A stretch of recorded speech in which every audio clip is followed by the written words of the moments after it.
ज्ञानतिमिरन्दस्य ज्ञानाञ्जनशलाकया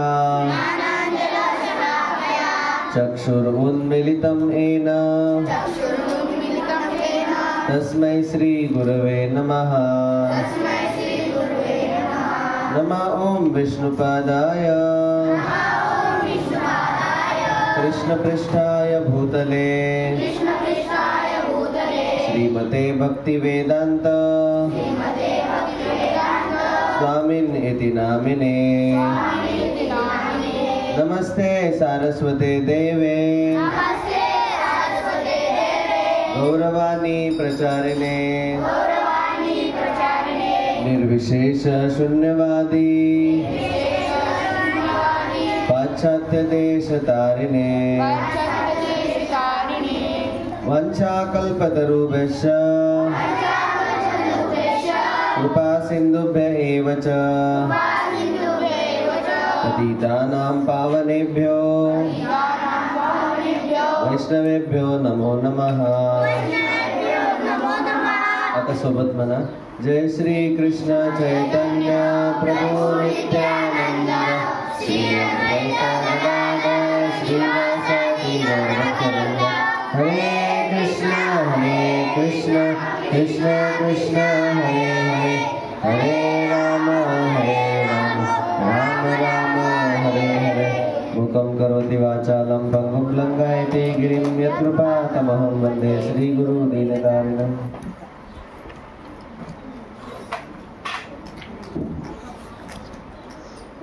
हरे कृष्ण। तर या पुस्तकातले आपले 2 धडे पूर्ण झालेत। आता तिसरा अध्याय आज चालू होत आहे। तर आजचा जो तिसरा अध्याय आहे त्याचं टायटल आहे मी कोण आहे। तर अध्याय तिसरा काढा, पेज नंबर आहे 83। त्याच्यामध्ये बघा टोटल 6 मुद्दे आहेत। पेज नंबर 85 काढा आता, 85 पेज नंबर 85 वर ज्यांना पुस्तक घ्यायचं आहे 150 रुपयात पुस्तक आहे, घेऊ शकतात। उरलेले आहेत काही, जवळपास एक 10-12 पुस्तक उरले असतील, लहान मुलं पण घेऊ शकतात, ठीक आहे। आणि कुणाला पैशाची अडचण असली तर मला सांगा, मला भेटा। तर पहिला मुद्दा आहे आपल्या 2 ओळखी। तर त्याच्यामध्ये एक असते आपली तात्पुरती ओळख आणि आपली शाश्वत ओळख। दुसरा मुद्दा आहे आपली किती शरीरे आहेत। तर 3 शरीर आहेत। काल सांगितलं होतं ना, कोणते 3 शरीर आहेत? स्थूल शरीर, सूक्ष्म शरीर आणि आत्मा। 3 शरीरांसाठी 3 उपमा, शरीर मन बुद्धी यांची कार्यशैली, ते आपण आता सखोलात चर्चा करणार आहे। तिसरा मुद्दा आत्म्याच्या अस्तित्वाचे प्रमाण। प्रमाण म्हणजे काय? पुरावे। आत्मा खरंच आहे का सिद्ध करून दाखवा, पुरावे। तर इंद्रियाद्वारे, विज्ञानाद्वारे, शास्त्राद्वारे। आत्म्याविषयीचे प्रश्न, आता यातले प्रश्न घेऊ आपण आणि तुमचे काही प्रश्न असले ते घेऊ। नंतर पुढचा 5वा मुद्दा आत्म्याचे स्वरूप आणि इच्छा याविषयी प्रश्न। आणि शेवटचं आत्मज्ञानाचे लाभ। आत्म्याचं ज्ञान जर घेतलं तर त्याचे फायदे, तर ते 5 फायदे आहेत: मुक्ती, क्षमा, सहनशीलता, निर्भयता, एकाग्रता। आज आपण पहिलं बघत आहे मुद्दा आपल्या 2 ओळखी। लिहा 3.1 वहीत लिहा। अध्याय तिसरा मी कोण आहे, त्याच्यातलं 3.1 आपल्या 2 ओळखी।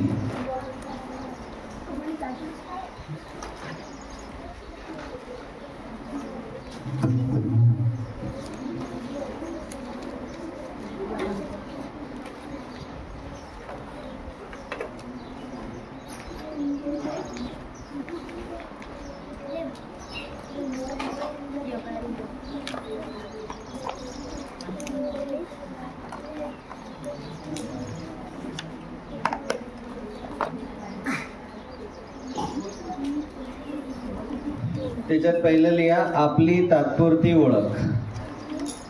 नंबर 1 3.1 लिहिलं सर्वांनी, आपल्या 2 ओळखी। त्याच्यातली पहिली ओळख लिहा आपली तात्पुरती ओळख। क नंबर, क पुस्तकात दिले ना, क नंबर आणि ख नंबर। पहिलं क नंबर लिहा आपली तात्पुरती ओळख।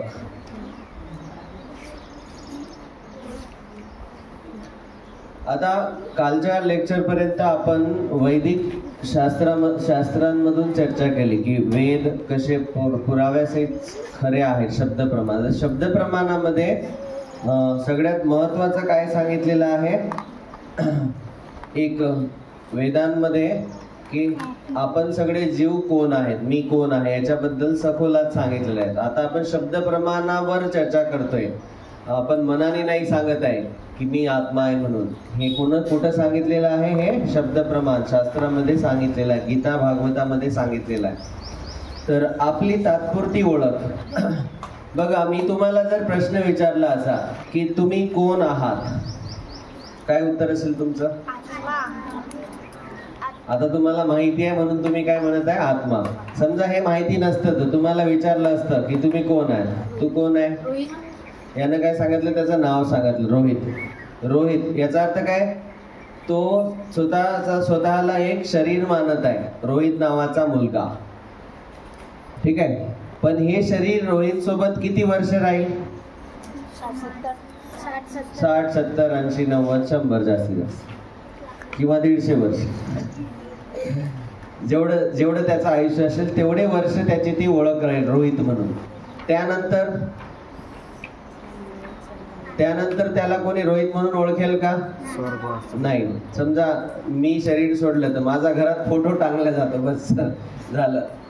फक्त फोटो, तोही फोटो काही वर्षापुरता राहतो, 5-6 वर्षानंतर फुटला तुटला की फेकून देतात तोही फोटो. जुन्या तुमच्या आजी आजोबाचा पणजोबाचा फोटो आहे का अजून घरात? हा, आजी आजोबाचा असेल, जे वारले असतील त्यांचे, कोणाचे जर वारले असतील तर. आणि त्यांच्या आई वडिलांचा आहे का? काही जण नाही म्हणतात, काही हो म्हणतात. आणि त्यांच्या आई बाबाचा आहे का फोटो? नाही. जास्त काळ टिकत, फोटोही जास्त वेळ राहत नाहीत मेल्यानंतर. म्हणजे ही काय आपली तात्पुरती ओळख आहे की मी शरीर आहे, मी शिक्षक आहे, मी विद्यार्थी आहे, मी मुलगा आहे, मी मुलगी आहे, मी डॉक्टर आहे, मी इंजिनियर आहे. ह्या सगळ्या काय आहेत? आपल्या तात्पुरत्या ओळखी आहेत. जोपर्यंत आपण जिवंत आहे तोपर्यंत आपल्याला ओळखतात या प्रकारे. मुलगा, मुलगी, तुमचं नाव याने ओळखतात. ह्या कशा? तात्पुरत्या ओळखी आहेत. आता याचा अर्थ काय होतो की आता तुम्हाला एक माहिती आहे का, दर 7 वर्षांनी आपलं शरीर पूर्ण बदलून जात असते. समजा तुम्ही समजा इथं ही मुलगी आहे ईश्वरीला कोणीतरी बघितलं आणि 7 वर्षानंतर तो व्यक्ती तिला बघायला परत आला, 7 वर्षानंतर, तर तिचं शरीर पूर्ण बदललेलं असेल. विज्ञानात सांगितलेलं आहे, विज्ञानाच्या पुस्तकात, की 7 वर्षानंतर आपल्या शरीरातल्या सगळ्या पेशी बदलून जातात, नवीन पेशी तयार होतात. सगळ्या पेशी, जुन्या पेशी मरतात आणि नवीन पेशी तयार होतात. हे विज्ञानामध्ये सांगितलेलं आहे तुमच्या बायोलॉजीच्या पुस्तकात. तर 7 वर्षानंतर पूर्ण शरीरच बदलून जाते. मग मला सांगा, 7 वर्षानंतर आपलं शरीर बदलून जाते, पण आपण बदलतो का? आपलं नाव बदलते का? ते तात्पुरती ओळख जशी आहे तशीच राहते. ठीक आहे. तर पण याचा अर्थ काय? शरीर बदलत आहे. आणि प्रत्येक जण काय विचार करतोय की मी हे एक शरीरच आहे. प्रत्येक जण विचार करतो या जगातला 99.99% या जगातले लोक विचार करतात की मी हे शरीरच आहे. त्यांना माहीतच नसते की हे शरीर सोडून जावं लागते. ठीक आहे. आता हे शरीर म्हणजे नेमकं काय आहे? तर शरीरामध्ये बघा, तिथे एक प्रश्न आहे पेज नंबर 87 वर, आपल्या शरीराचे मूल्य किती आहे? तर इलिनॉइस कॉलेज ऑफ मेडिसिन ॲनाटॉमीचे प्राध्यापक डॉक्टर हॅरी मॉनेसन नुसार 60 किलो वजनाच्या व्यक्तीच्या शरीरात 5 किलो कॅल्शियम असते, 1.5 किलो फॉस्फेट, 250 ग्रॅम पोटॅशियम असते, 150 gram sulphur sodium, 30 gram magnesium, लोखंड, तांबे आणि आयोडीन असते. या सर्वांचं आपलं शरीर बनलेलं आहे. म्हणजे आपण काय समजतोय? स्वतःला पोटॅशियम कॅल्शियम समजतो. आपण आहोत का पोटॅशियम कॅल्शियम? नुसतं पोटॅशियम कॅल्शियम आहो का आपण? तर या शरीरात हे सगळे घटक आहेत 60 किलो वजनाच्या व्यक्तीच्या शरीरात. आणि त्याची जर बाजारात किंमत बघितली तर 250 रुपये होते. हे सगळे केमिकल जर असे वेगवेगळे काढले, potassium 5 kilo calcium, 1.5 kilo phosphate, 250 gram potassium असं वेगवेगळं काढलं आणि बाजारात मांडलं तर त्याची किंमत होते 250 रुपये. म्हणजे आपलं शरीर किती रुपयाचं आहे? 250 रुपयाचं. जर आपलं शरीर कोणा विकलं तर किती रुपयात भरते? 250 रुपये. तुम्हाला काय वाटून राहिलं मी जे बोलून राहिलं याच्यावरून? आपलं शरीर 250 रुपयाचं असायला पाहिजे का? याच्यापेक्षा कितीतरी पटीनं महाग असायला पाहिजे का नाही? कोणाच्या उपस्थितीमुळे त्या शरीराला महागता यायला पाहिजे? आत्मा. आत्मा जर नसला तर त्या शरीराला काही किंमत उरत नाही. त्या शरीराला जाळून टाकलं जाते. 250 रुपये ते जात नाही ते शरीर जाळून टाकलं जाते. कोण उपस्थित असते त्या शरीरात? आत्मा. आता दुसरं लिहा. तर पहिलं तुम्ही जे लिहिलं आपली तात्पुरती ओळख, तर त्याच्या समोर लिहा आपली तात्पुरती ओळख काय आहे? आपले शरीर. ही तात्पुरती ओळख आहे. किंवा कॉमा करून लिहा आपले नाव. आपले शरीर कॉमा आपले नाव कॉमा आपला व्यवसाय. ह्या सगळ्या तात्पुरत्या ओळखी आहेत. मी डॉक्टर आहे, मी इंजिनियर आहे, मी शिक्षक आहे, मी विद्यार्थी आहे, मी मुलगा आहे, मी मुलगी आहे. ह्या फक्त 80-100 वर्षासाठीच्याच ओळखी आहेत आपल्या. त्याच्यानंतर हे शरीर मरून जाते, त्याला जाळून टाकलं जाते, आपला फोटो भिंतीवर टांगला जातो, तो फोटो जास्तीत जास्त 8-10 वर्ष घरात राहतो, तोही फोटो फेकून देतात मग काही वर्षानंतर. आता आपल्या आजी आजोबाचा फोटो आहे का आपल्या घरी? आजी आजोबाचा आहे का? नाही. गेले तेही गेले आणि त्याचा फोटोही गेला. त्याला आता कोणी ओळखत पण नाही, फक्त नावं राहतात. तर अशा प्रकारे ही तात्पुरती ओळख आहे आपली. शरीर म्हणजे ही तात्पुरती ओळख आहे. मग आपली परमनंट ओळख कोणती आहे? तर आपली परमनंट ओळख काय आहे? आपली शाश्वत ओळख. लिहा दुसरा मुद्दा, आपली शाश्वत ओळख.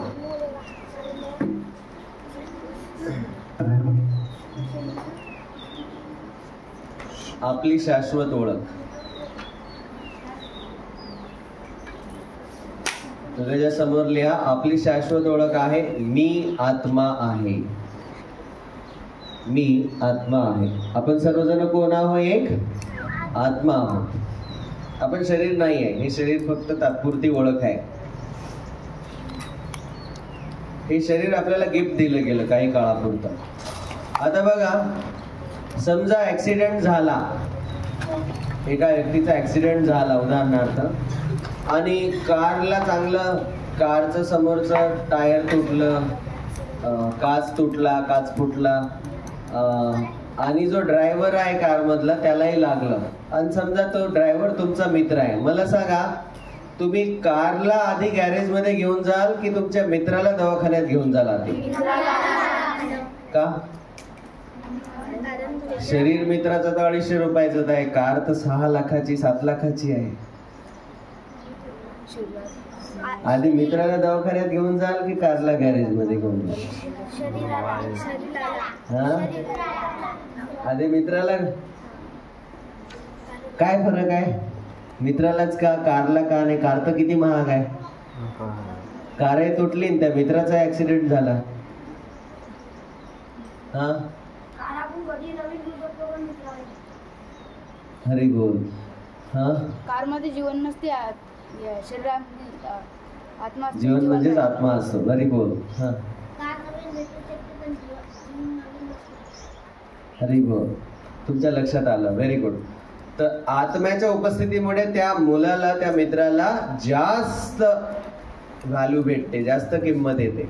कार जरी 6-7 लाखाची असू द्या आणि हे शरीर जरी 250 रुपयाचं असू द्या, कारण की आत्मा उपस्थित आहे त्या शरीरात, तर आपण त्या शरीराची खूप काळजी घेतो. आपल्या जवळचं कुणालाही आजारी पडलं की लगेच दवाखान्यात नेतो.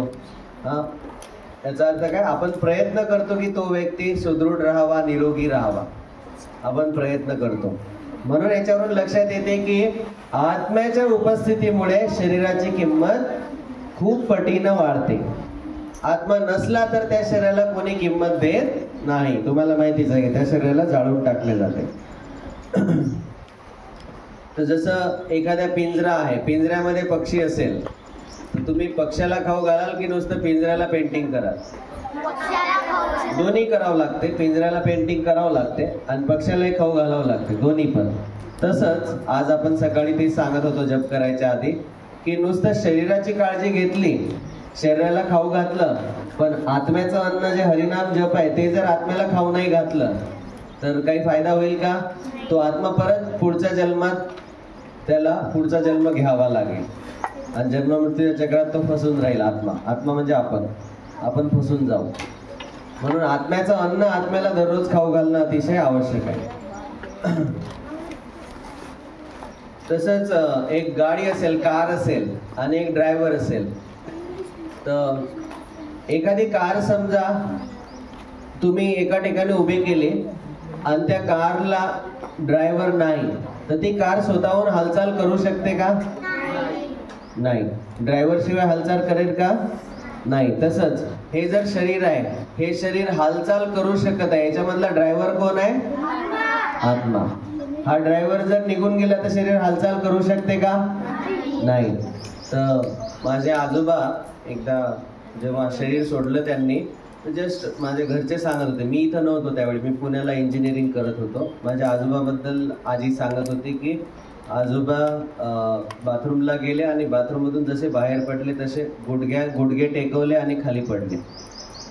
तर जस्ट 2 मिनिटापूर्वी बाथरूमला जाण्याच्या आधी सगळ्यांसोबत बोलत होते, हालचाल करत होते, म्हणजे त्यांच्या शरीरात आत्मा होता. आणि जस्ट 2 मिनिटानंतर गुडघे टेकले आणि शरीर धपकन पडलं, म्हणजे त्यातून काय निघून गेलं? आत्मा निघून गेला. शक्ती जी शक्ती आहे, जी शक्ती शरीराला हालचाल करवते, ती शक्ती म्हणजे आत्मा. आपण सर्वजण आत्मा आहोत. ती शक्ती निघून जाते मृत्यूच्या वेळी आणि ते शरीर इथं पळून जाते. कोणतं शरीर? हे बाहेरचं शरीर. हे जे 3 शरीर सांगितले होते तुम्हाला, त्यापैकी स्थूल शरीर इथं पळून जाते आणि आत्मा आणि सूक्ष्म शरीर त्या शरीरातून बाहेर पडते. तर दोघांचं अन्न वेगवेगळं आहे. शरीराचं अन्न आहे पोळी भाजी, आत्म्याचं अन्न आहे हरिनाम. ठीक आहे. आता पुढचा, आपली किती शरीरे आहेत? 3.2 लिहा. 3.2 आपली किती शरीरे आहेत?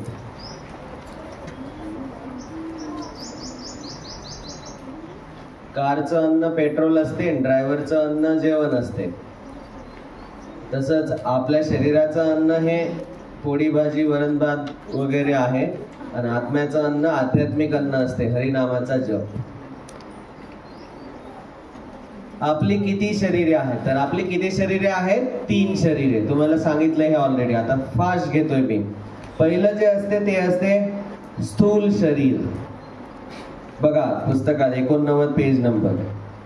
5 भौतिक तत्वांनी बनलेलं, त्याला पंचमहाभूते म्हणतात. कोणते आहेत ते 5 तत्व? तुम्ही लिहिलं काय हे वहीत त्या दिवशी? हे ऑलरेडी लिहिलंय ना. पहिलं असते पृथ्वी. पृथ्वी म्हणजे माती, पृथ्वी. दुसरं जल. जल म्हणजे पाणी. अग्नी, वायू आणि आकाश. आपलं बाहेरचं शरीर. प्रियांश उभा राहा. डोळ्याने दिसत आहे हे शरीर. हे शरीर कशाने बनलेलं आहे? पृथ्वी. सांगा याच्या शरीरात पृथ्वी कुठं आहे? पृथ्वी म्हणजे माती. माती म्हणजे कुठं आहे पृथ्वी आपल्या शरीरात? डोक्यावर. त्वचा. हा. मातीमध्ये पोटॅशियम, कॅल्शियम, फॉस्फेट, सल्फर हे सगळे धातू, हे रसायन असतात. हे सगळे रसायन आपल्या शरीरात आहेत. पाणी आहे आपल्या शरीरात. हो. अग्नी आहे आपल्या शरीरात. कुठे आहे अग्नी? प्रियांश कुठे आहे अग्नी तुझ्या शरीरात? आग पोटात अग्नी असते, त्याला म्हणतात जठराग्नी. जठराग्नी काय करते? पचन करते. बस खाली. तर अग्नी आहे आपल्या शरीरात. अग्नी ही जी जठराग्नी आहे याला भगवद्गीतेत कृष्ण म्हणतात वैश्वानर अग्नी. कोणती अग्नी असते ते? वैश्वानर. तर ते वैश्वानर अग्नीचं भगवंत म्हणतात अहम वैश्वानरो भूत्वा. मी हे वैश्वानर अग्नी आहे. भूत्वा म्हणजे सर्व जीवांच्या शरीरातली. आणि मी सगळ्या अन्नाला पचन करतो. बघा ही अग्नी भगवंताने आपल्या शरीरात टाकून ठेवली. ही पचन करण्याची अग्नी जर नसती तर या अग्निविना एका वैज्ञानिकांनी काय केलं, एक ग्रुप आला वैज्ञानिकांचा, त्यांनी ठरवलं की इकडून पोळी टाकायची आणि तिकडून रक्त बनलं पाहिजे. पोळी टाकायची, तिकडून रक्त बनलं पाहिजे, असा एक कारखाना बनवला. त्या कारखान्याची लांबी होती 2 किलोमीटर. इकडून पोळी टाकणार, त्याचे तुकडे तुकडे करणार, त्याचं कॅल्शियम त्याचे ते तुकडे करून त्याचं शुगरमध्ये रूपांतरण करणार, शुगरचं ब्लडमध्ये रूपांतरण करणार, असा कारखाना बनवला. त्याची लांबी झाली 2 किलोमीटर. पण भगवंतानं तो कारखाना आपल्या पोटात एवढ्याशा जागेत टाकला. बस पोळी टाकली की त्याचं रक्त तयार होते. कोणत्या अग्नीमुळे? वैश्वानर अग्नीमुळे. वैश्वानर अग्नी पचन करते आपलं शरीरातलं अन्न. हे भगवंत म्हणतात मी ती अग्नी आहे. भगवद्गीतेत कृष्ण सांगतात, अहम वैश्वानरो भूत्वा, मी ती वैश्वानर नावाची अग्नी आहे प्रत्येक जीवाच्या, आणि ए पचन, त्याला पचन करतो अन्नाला.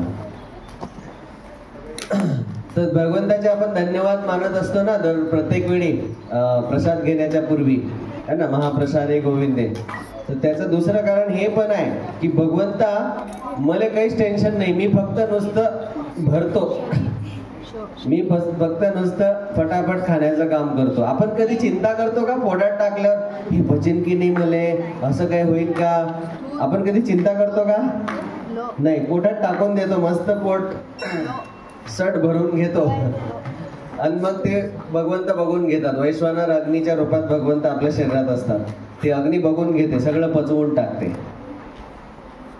म्हणजे अग्नी आहे आपल्या शरीरात. वायू आहे आपल्या शरीरात, श्वास घ्या, आहे आत वायू आहे का नाही? जर हा वायू आपण घेतला नसता तर? वायू बंद करून बघा, किती मिनिटं बंद करू शकता तुम्ही? तोंड आणि नाक मरून जसं ना थोडस. आता बघा, या ऑक्सिजन, हा ऑक्सिजन आपण अंदर घेतो. तुमच्यापैकी किती लोकांनी ऑक्सिजनचं बिल भरलं? किती बिल भरता तुम्ही ऑक्सिजनचं दररोज? 0 रुपये. आता हे पंखे चालू आहे, पंखेचं बिल येते की नाही? इलेक्ट्रिसिटीचं बिल येते. दर महिन्याला आपल्याला 800, 900, 1000, 2000 भरावं लागतं, है ना. तर भगवंताने ऑक्सिजन दिला, त्याचं बिल कधी भरतो आपण? बघा किती दयाळू आहेत भगवंत. आपण जर व्हेंटिलेटरवर ठेवलं तर त्या ऑक्सिजनचं बिल भरायला लागते डॉक्टर जवळ. तर कोरोनाच्या काळात, कोरोनाच्या टाइमला ऑक्सिजनची एक टाकी दुप्पट भाव झाले होते. एक टाकी चांगली 5-5 हजार रुपयाने देते. ऑक्सिजनची एक टाकी 5-5 हजार रुपये द्यावं लागत. विचार करा, आपण रोज ऑक्सिजन घेत आहे, भगवंत आपल्याजवळ 1 रुपया घेत नाहीत. आणि ही भावना आपल्या मनात जेव्हा येते तेव्हा आपला जप चांगला होते. तेव्हा आपण विचार करतो, अरे यार, मी या जगात जीवन जपतोय त्यांच्या कृपेनं, आणि त्यांचं नाव नाही घेता येत मला. त्यांचं नाव घ्यायला पाहिजे आपण. ही आपण कृतज्ञता व्यक्त करतो की भगवंता, या जगात तुमच्या शक्तीविना मी जगलो पण नसतो. ऑक्सिजन नसता तर जगलो असतो का आपण? साधं जगायला पण आपल्याला भगवंताची कृपा लागते. नेक्स्ट, आकाश. आकाश आहे आपल्या शरीरात. कुठं आहे आकाश? आकाश नावाचा मुलगा आहे कोणी? आकाश आहे कुठे आहे आपल्या शरीरात? आकाश, आकाश म्हणजे रिकामी जागा आहे. रिकामी जागा शरीरात, पोटात आहे रिकामी जागा. असं केलंय का की हा हात या छात्यात घुसवला आणि डोकं अंदर घुसवलं? सगळी मोकळी जागा आहे की नाही? अवयव वेगवेगळे आहेत आणि मध्ये मोकळी जागा पण आहे. म्हणजे आकाश आहे या शरीरामध्ये. या 5 गोष्टींनी हे शरीर बनलेलं आहे. ठीक आहे. आता 3 सूक्ष्म तत्व असतात याच्या आत. याच्या आत कोणतं शरीर असते? पुढचं लिहा, सूक्ष्म शरीर. पहिलं असते स्थूल शरीर, बाहेरचं शरीर, ते पंचमहाभूतांनी बनलेलं आहे. याच्या आत, आपल्या आत आणखी एक सूक्ष्म शरीर असते. ते कशाने बनलेलं आहे? सच्चित आनंद. बोला. सत, मन, बुद्धी, अहंकार. कुठं आहे मन तुमचं? दाखवता येते का? नाही, डोळ्याने दिसत नाही मन. मन कुठं आहे सध्या? मन ब्रेकफास्ट मध्ये आहे, कधी कधी खायला भेटते. बुद्धी कुठे आहे? बुद्धी गहाण ठेवली का? सॉरी, बुद्धी कुठे आहे आपली? मन आणि बुद्धीतला फरक कसा ओळखायचा सांगतो. सोपा, एकदम सोपा आहे. मन आहे का बुद्धी आहे? ओळखण्याचा फरक आपण जातो रस्त्याने जाता जाता ते पाणीपुरीचा ठेला दिसते. पाणीपुरीचा ठेला दिसल्यावर मागच्या वेळी आपण खाल्ली होती, आपल्याला वाटते अरे यार आता खाऊन टाका मस्त. मन ह्याला म्हणतात मन काय म्हणते? खायचं. बुद्धी म्हणते मग लगेच बुद्धी येते. बुद्धी म्हणते अरे तुझ्या खिशात पैसे नाहीत बाबू, ते पैशाशिवाय देत नाही तो माणूस. असं मन म्हणजे काय? ते डायरेक्ट जसं अनुभव आला तसं डायरेक्ट हो किंवा नाही म्हणते, खायचं नाही खायचं. पण बुद्धी काय करते? डिसिजन घेते, निर्णय घेते. निर्णय बुद्धी घेते, मन फक्त हो किंवा नाही. चांगलं असलं मागच्या वेळच्या अनुभवानुसार तर हो म्हणते, खराब असलं तर नाही म्हणते. मागच्या वेळी समजा आईने कारल्याची भाजी केली होती आणि ती खूपच कडू झाली होती, तर पुढच्या वेळी जेव्हा कारल्याची भाजी करते आई, तेव्हा आपलं मन काय म्हणते? नको. याला म्हणतात मन. पण बुद्धी काय विचार करते? नाही, कारलं कडू जरी असलं तरी ते खाल्ल्यानंतर आतले जंतू मरतात आणि आरोग्य चांगलं राहते, शरीर निरोगी राहते, शरीर शुद्ध राहते. तरी जबरदस्तीने मग आपण खातो, कडू असलं तरी. याला म्हणतात बुद्धी. मन आणि बुद्धीतला फरक समजला सर्वांना? मन काय करते? आपल्या अनुभवानुसार काम करते आणि बुद्धी निर्णय घेते. ओके. आणि तिसरं आहे अहंकार. कुणाला आहे अहंकार? मला तर आहे अहंकार. कुणाला आहे? काही लोक हात वर करत नाहीयेत. आपण स्वतःला हे शरीर समजतो, त्याला म्हणतात अहंकार. स्वतःला शरीर समजणे. तुमच्यापैकी किती लोक असे आहेत की तुमच्या जवळ मुंगी, विंचू, साप, वाघ, सिंह हे प्राणी जरी आले आणि तुम्ही जप करायला बसले तरी तुम्ही जप सोडणार नाही? कोण आहे असं?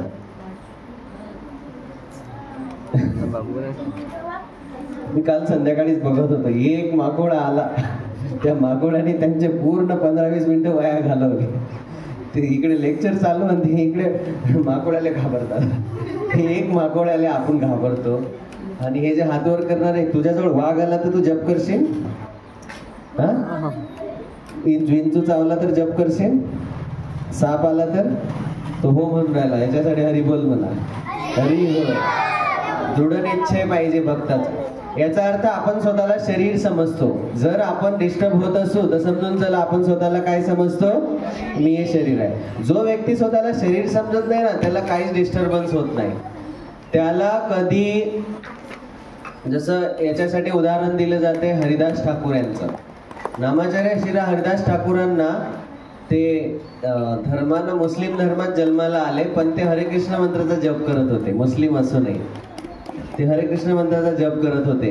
आणि मग त्यांना त्या मुस्लिम राजांनी काय केलं? सजा दिली आणि त्यांना त्या चाबुकानं मारायची सजा दिली. त्यांना ते चाबुकाने मारत होते आणि हरिदास ठाकूर हरे कृष्ण मंत्राचा जप करत होते.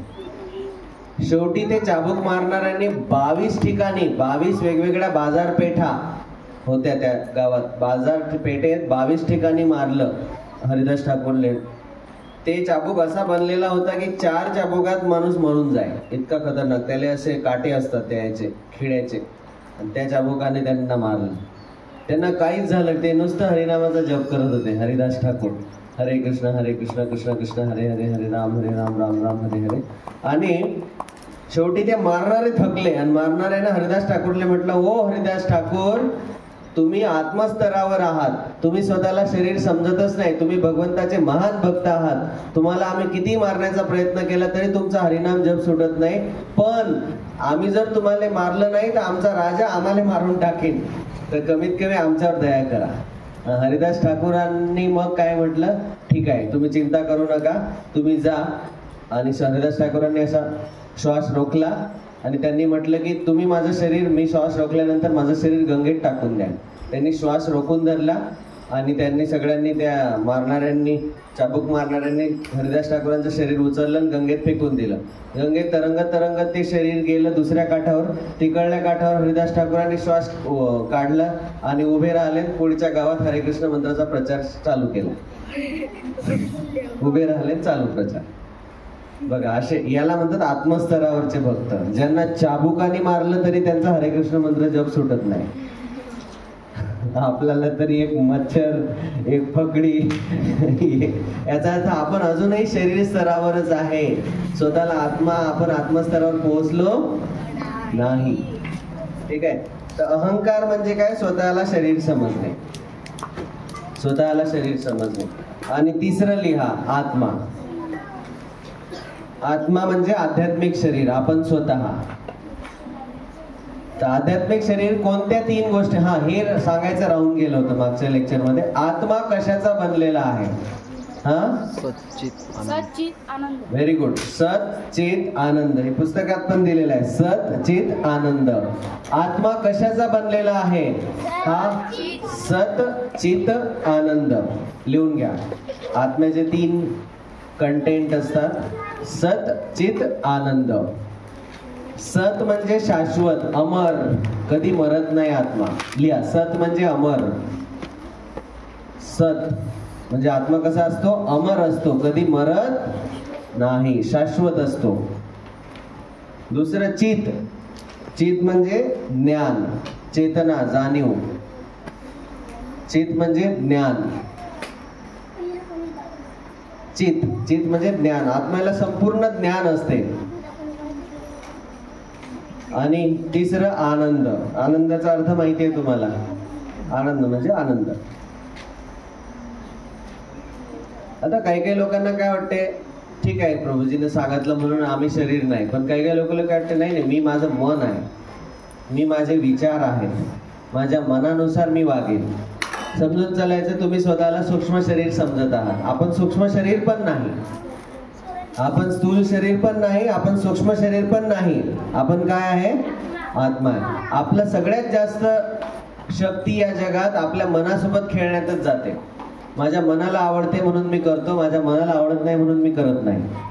सगळं मनासोबत. आपण मनासोबत इतकं जोडलेलं राहतो आयुष्यभर की त्या मनासोबतच असतो, नुसतं 24 तास मनासोबत असतो. समजून चालायचं की आपण स्वतःला सूक्ष्म शरीर मानत आहोत, पण आपण सूक्ष्म शरीर पण नाही, आपण आत्मा आहोत. तुमच्यापैकी बघा, तुम्ही जेव्हा एखाद्या लग्नात जाता, तुम्ही चांगला ड्रेस घालून जाता आणि मनात काय विचार चालू असतात? माझा ड्रेस बघून सगळे इम्प्रेस झाले पाहिजे, बरं माझा ड्रेस बघून सगळ्यांनी माझी वाहवा केली पाहिजे. काय करत आहे तुम्ही? स्वतःला शरीर समजत आहात आणि मन समजत आहात. मनाला काय आवडते? मनाला स्तुती आवडते. मनाला नेहमी काय आवडते? दुसऱ्यांनी केलेली प्रशंसा, कौतुक आवडते. जेव्हा तुम्ही प्रशंसेच्या नादात पडता की दुसऱ्यांनी माझी स्तुती केली पाहिजे, प्रशंसा केली पाहिजे, माझं वाहवा केली पाहिजे, समजून चालायचं तुम्ही अजूनही स्वतःला सूक्ष्म शरीर मानत आहात, मन मानत आहात. तुम्ही मन आहात का? नाही. मन आपल्यापासून वेगळं आहे. आपण मन नाही. आपण कोण आहे? आत्मा आहोत. आत्म्यावर हे दोन पिंजरे आहेत. आत्मा त्याच्या आत फसलेला आहे. पहिला पिंजरा आहे सूक्ष्म शरीराचा, जो बनलेला असतो मन बुद्धी अहंकाराने, आणि वरचा पिंजरा असतो स्थूल शरीराचा, तो बनलेला आहे पृथ्वी, पाणी, अग्नी, वायू आणि आकाशांचा. या पिंजऱ्यामध्ये आत्मा सध्या फसलेला आहे. आलं लक्षात? आपण सर्वजण या दोन शरीराच्या आत फसलेलो आहे.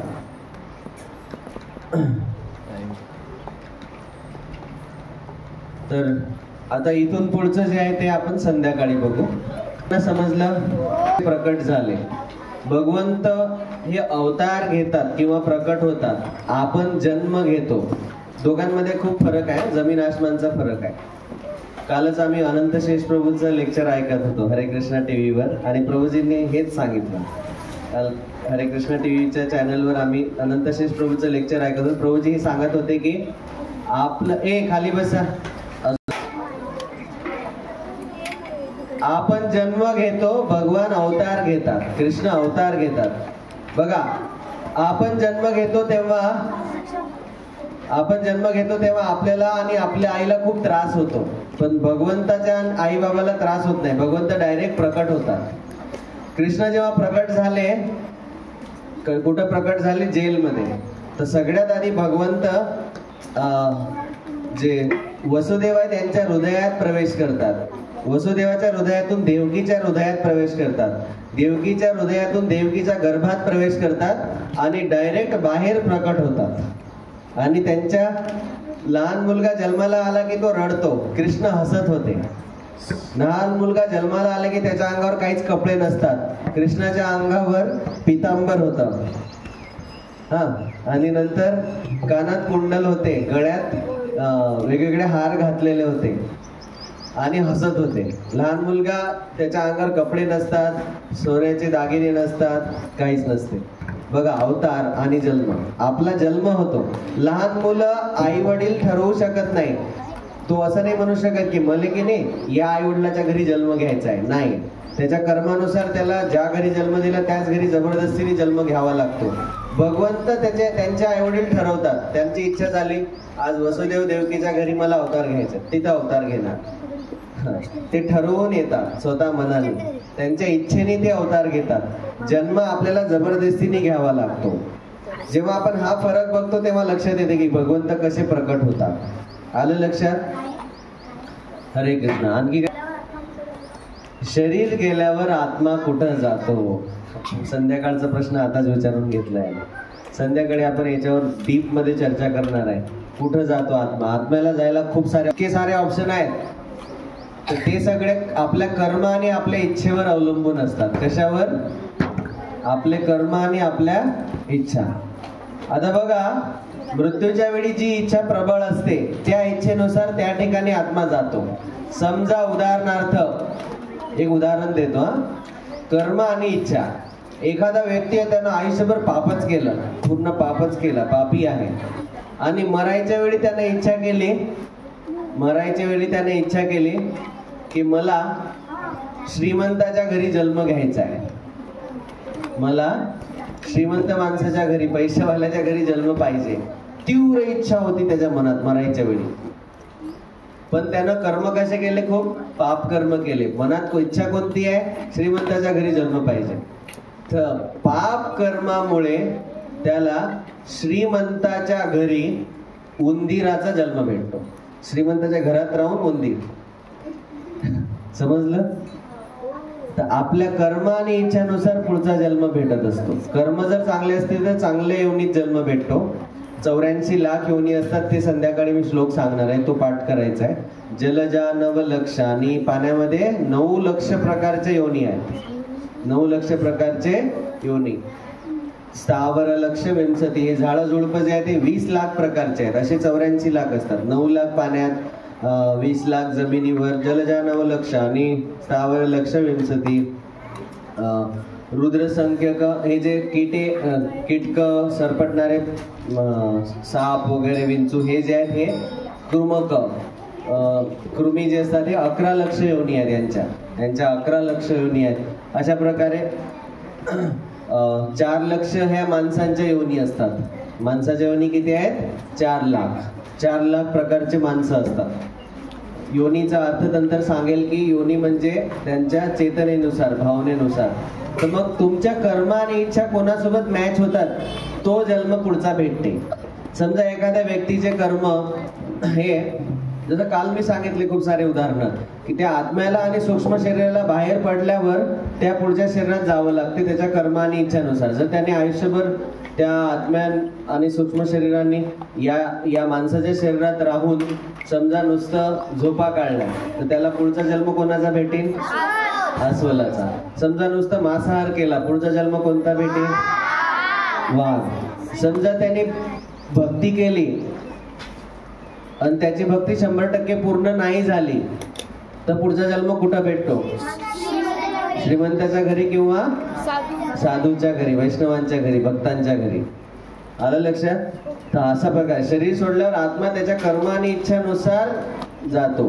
जो पुण्यवान आत्मा असतो तो स्वर्गात जातो, जो पापी आत्मा असतो तो नरकात जातो, आणि जो भक्ती करणारा आत्मा असतो त्याची 100% भक्ती जर पूर्ण झाली तर सूक्ष्म शरीराला पण इथं सोडून मग आत्मा, फक्त खुल्ला आत्मा हा भगवत धामात वैकुंठात जातो. या जगात असेपर्यंत सूक्ष्म शरीर आणि आत्मा नेहमी सोबत असतात. ते फक्त शरीर बदलतात. एकदा गाढवाचं शरीर, एकदा कुत्र्याचं शरीर, एकदा वडाचं झाडाचं शरीर, एकदा मांजरीचं शरीर, एकदा माणसाचं शरीर, एकदा गाईचं शरीर, एकदा बैलाचं शरीर. अशा 84 लाख योनी आहेत. तुम्हाला ह्या 84 लाख योनी प्रत्येक वेळी फिरायची गरज पडत नाही. प्रत्येक वेळी 84 लाख योनीनंतरच मनुष्य जन्म भेटतो असं म्हटलं जाते जनरली, पण असं प्रत्येकासोबत होत नाही. काही लोक पुण्यवान असतात पण ते जे काही पापही असतात, मग काही पापामुळे त्यांना 84 लाख पैकी 1 लाख योनीत फिरावं लागते, मग परत 1 लाख योनी झाल्यावर माणसाचा जन्म भेटते, कारण त्यांनी भरपूर पुण्य पण केलेलं असते. जे खूप पापी आहेत त्यांनाच पूर्ण 84 लाख योनी फिराव्या लागतात. प्रत्येकाला 84 लाख योनीत जाण्याची गरज पडत नाही, मनुष्य जन्म भेटतो. मनुष्य जन्म फक्त असा एकमेव जन्म आहे की या जन्मातून आपण ठरवू शकतो की आता मला प्राणी वनस्पतीच्या योनीत जायचं आहे का भगवत धामात जायचं आहे. ठीक आहे, हे ऑप्शन आहे आपल्या समोर. आता या मनुष्य जन्मात तुम्हाला भगवंताने तेवढी बुद्धी दिलेली आहे. इथं जर कुत्रा आलं, त्याला मी हे लेक्चर सांगितलं, त्याला समजेल का? नाही. त्याला मी म्हटलं हरे कृष्णाचा जप करू शकेल का? त्याला जास्तीत जास्त आपण प्रसाद खाऊ घालायचा. प्रसादाची एवढी महिमा आहे की 7वा जन्म त्याला माणसाचा भेटून जाईल. जगन्नाथजीचा प्रसाद खाल्ल्यावर 7वा जन्म माणसाचा भेटतो, त्याचे पुरे पाप नष्ट होतात. प्रश्नाचं उत्तर भेटलं? कोणी विचारला होता? आत्मा आहे तर दिसत का नाही? पहिली गोष्ट, आत्म्याची साईज खूप छोटी आहे. एका केसाच्या टोकाचे 10,000 भाग केले तर सगळ्यात छोटा भाग जो तेवढे आत्म्याची साईज आहे, आणि एवढं आपल्या साध्या डोळ्यांनी दिसू शकत नाही. आपल्या डोळ्याची क्षमता आहे 3,000 ते 7,000 अँगस्ट्रॉम. हे सायन्स मध्ये तुम्ही शिकता. 7 कलर. त्याच्या पलीकडे पण त्याच्यापेक्षाही छोटी साईज आहे आत्म्याची. समजलं? आपल्या साध्या डोळ्यांनी आत्मा दिसू शकत नाही, कारण आपल्या डोळ्याची क्षमता तेवढी नाही. आणि आत्मा हा तुम्ही कितीही प्रयत्न करा, मायक्रोस्कोपचा बाप आणा, मायक्रोस्कोपचाही बाप आणा, तरी आत्मा दिसत नाही. मायक्रोस्कोपच्या अंदर आहे. कितीही प्रयत्न करा, कारण आत्मा हा सच्चिदानंद आहे. आत्मा अपदार्थाचा बनलेला आहे, अँटी मॅटरचा बनलेला आहे. शरीर हे पदार्थाचं बनलेलं आहे, आत्मा अपदार्थाचा बनलेला आहे. आत्मा या भिंतीतून, या खांबातून आत जाऊन तिकडून बाहेर निघू शकतो. तो अपदार्थाचा बनलेला आहे. आपण जर शरीराने जाण्याचा प्रयत्न केला खांबातून, तो खांबच आपल्या डोक्याला लागेल. आपलं शरीर नाही जाऊ शकत, आत्मा जाऊ शकतो, कारण आत्मा हा अँटी मॅटरचा बनलेला आहे आणि शरीर हे मॅटर म्हणजे पदार्थाचं बनलेलं आहे. हा फरक आहे. मग अँटी मॅटर तुम्ही कितीही प्रयत्न करा, तुमचा टेलिस्कोप घ्या, तुमचा मायक्रोस्कोप घ्या, किंवा साध्या डोळ्यांनी बघा, दिसू शकत नाही. तसंच भगवंताचं पण शरीर सच्चिदानंद आहे, म्हणून भगवंताचं शरीर या साध्या डोळ्यांनी दिसू शकत नाही, मायक्रोस्कोप टेलिस्कोपने दिसू शकत नाही, कारण त्यांचं पण शरीर अँटी मॅटरचं बनलेलं आहे. अँटी मॅटर कधी मरत नाही, आत्मा कधी मरत नाही, शरीर मरते. हे पदार्थाचं बनलेलं आहे, ते अपदार्थाचं बनलेलं आहे. आत्मा आणि भगवंताचं शरीर पण सच्चिदानंद असते. म्हणून लक्षात ठेवा की हा फरक आहे. शरीर नेहमी मेलेलंच असते. आपलं जे शरीर आहे ना, हे निर्जीव आहे. आत्मा असल्यामुळे आपल्याला सजीव वाटते. ठीक आहे, आणि आत्मा त्याच्यामुळे दिसू शकत नाही, कारण तो अपदार्थाचा बनलेला आहे. हे 2 कारण आहेत. एक तर त्याची साईज खूप छोटी आहे आणि तो अँटी मॅटरचा बनलेला आहे, सच्चिदानंद आहे. हरे कृष्ण. आणखी काही प्रश्न? हा, कोणी विराजमान केलं कोणी विराजमान? भगवंताला कोण विराजमान केलं? कोणत्या रूपात? विग्रहांच्या रूपात. विग्रहांच्या रूपात. तर भगवंताना कलियुगातल्या लोकांवर खास कृपा करतात आणि ते 2 रूपात येतात कलियुगात. एक नाम आणि दुसरं विग्रह. का बरं येतात भगवंत अर्चविग्रह रूपात? जेणेकरून आपण त्यांची सेवा करू शकू. ती सेवा स्वीकार करण्यासाठी येतात. ती त्यांची कृपा आहे. भगवंताचे भक्त त्यांना प्रार्थना करतात. केव्हा प्रार्थना करतात? प्राण प्रतिष्ठा करताना. प्राण प्रतिष्ठा करताना भगवंताचं जे विग्रह आहे त्याला कुशाग्रास लावलं जाते. भगवंताच्या पायाला कुशाग्रास लावलं जाते, म्हणजे मग तिथं पाय प्रकट होतात, भगवंताचे चरण प्रकट होतात. भगवंताचं ते मंत्र म्हणून भगवंताला प्रकट करतात, त्याला म्हणतात प्राण प्रतिष्ठा. आता तुम्ही रस्त्याने जाता की नाही, हे फतेपूर महाराजचे जे दिसत आहेत आणि त्याच्या आजूबाजूला ते दगड ठेवले आहेत, तिथं कसलीच प्राण प्रतिष्ठा केलेली नाही, तर तिथं देवाचं वास्तव्य नाही. ह्याला प्राण प्रतिष्ठा पाहिजे. यज्ञ असतो, कुशाग्रासनी मंत्र म्हणून भगवंताच्या मूर्तीची प्राण प्रतिष्ठा होते, मग त्याला अर्चविग्रह म्हणतात. तिथं भगवंतामध्ये प्राण येतात साक्षात. अशी प्राण प्रतिष्ठा करून भगवंत विराजमान होतात अर्चविग्रहाच्या रूपात. कसलेही रस्त्यावरचा दगड घ्यायचा आणि त्याला शेंदूर लावायचा आणि कसली प्राणप्रतिष्ठा नाही केली, मंत्र नाही म्हटले, विग्रहाचं काही रूप, विग्रहाचं रूपही शास्त्रामध्ये सांगितलेल्या साईजनुसारच असलं पाहिजे. आता जगन्नाथजीची ही जी साईज आहे, ही जी ओरिजिनल जगन्नाथजीचं रूप आहे त्याच्या एक 50 पट लहान साईज आहे किंवा 20 पट लहान साईज आहे. एक्झॅक्ट जेवढी साईज सांगितली त्याच्या पटीत असली पाहिजे भगवंताच्या विग्रहाची साईज. तेवढ्या साईजचेच विग्रह विराजमान केले जातात आणि प्राणप्रतिष्ठा करावी लागते, मंत्र म्हणावे लागतात, यज्ञ असतो त्याचा, आणि मग त्या प्रत्येक अवयवामध्ये भगवंताचे प्राण येतात. प्राणप्रतिष्ठा केलेल्या अर्चविग्रहाला आपण पूजन करतो, कुठल्या रस्त्याच्या दगडाला नाही. जसं की आता समजा मी, माझ्या खिशात हा नोट आहे, हा नोट दिसते सर्वांना, तुम्हीच दिलेले पुस्तकांचे पैसे आहेत हे, हा नोट आहे. समजा मी या नोटीवर पोहे घेतले आणि पोहे खाल्ले, तर तुम्ही काय म्हणाल मला सांगा, साधा कागद आणि हा नोट याच्यात काय